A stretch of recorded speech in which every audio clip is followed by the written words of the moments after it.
Hey everyone, for today's video we've got some pretty big news to cover regarding how year 1 weapons are going to change going forward into Forsaken, and covering the changes made to some of the Escalation Protocol weapons for year 2. First off, whichever element you have a weapon set to, that is the element the weapon will be locked to come Forsaken. For example, if you have an auto rifle with an arc mod, it'll forever be locked to arc damage. You'll no longer be able to switch elements on weapons going forward. Josh Hamrick on Twitter clarified why the removal of element switching took place. He said, "We had to recycle the mod slot for use with the new mods. Then the element type, which is now homeless, had to be moved back from a configurable mod slot to a locked intrinsic perk. Energy weapons have to be typed and there wasn't a way to set it up correctly otherwise."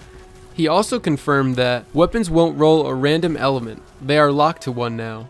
So it's not something you'll be grinding out. So if you were worried about having to grind for the perfect element and perfect roll on a weapon, don't be. Whatever element a weapon drops, it will stay that way forever, including if you delete it and choose to pull it back out of your collections. So every weapon that you own that has an element on it will be locked to that element in September, with 2 exceptions. The Escalation Protocol Sniper and Shotgun are the first weapons that we know of that will be getting a big update for September, which is that instead of being able to lock them to any element, they will permanently be made solar weapons. The popular thing to do right now is to make those 2 weapons do void damage so that they can receive the damage buff from Tractor Cannon. Greg Peng tweeted this morning, "Sorry, special case here. EP, Shotgun, and Sniper get locked to solar to prevent Tractor Cannon stacking." It seems like being able to do a ludicrous amount of damage from the Shoddy or Sniper combined with the Tractor Cannon buff makes it quite difficult to design boss encounters. Because if they increase the health of bosses to account for the insane damage these weapons with the buffs can achieve, that means there's no point to use any other loadout.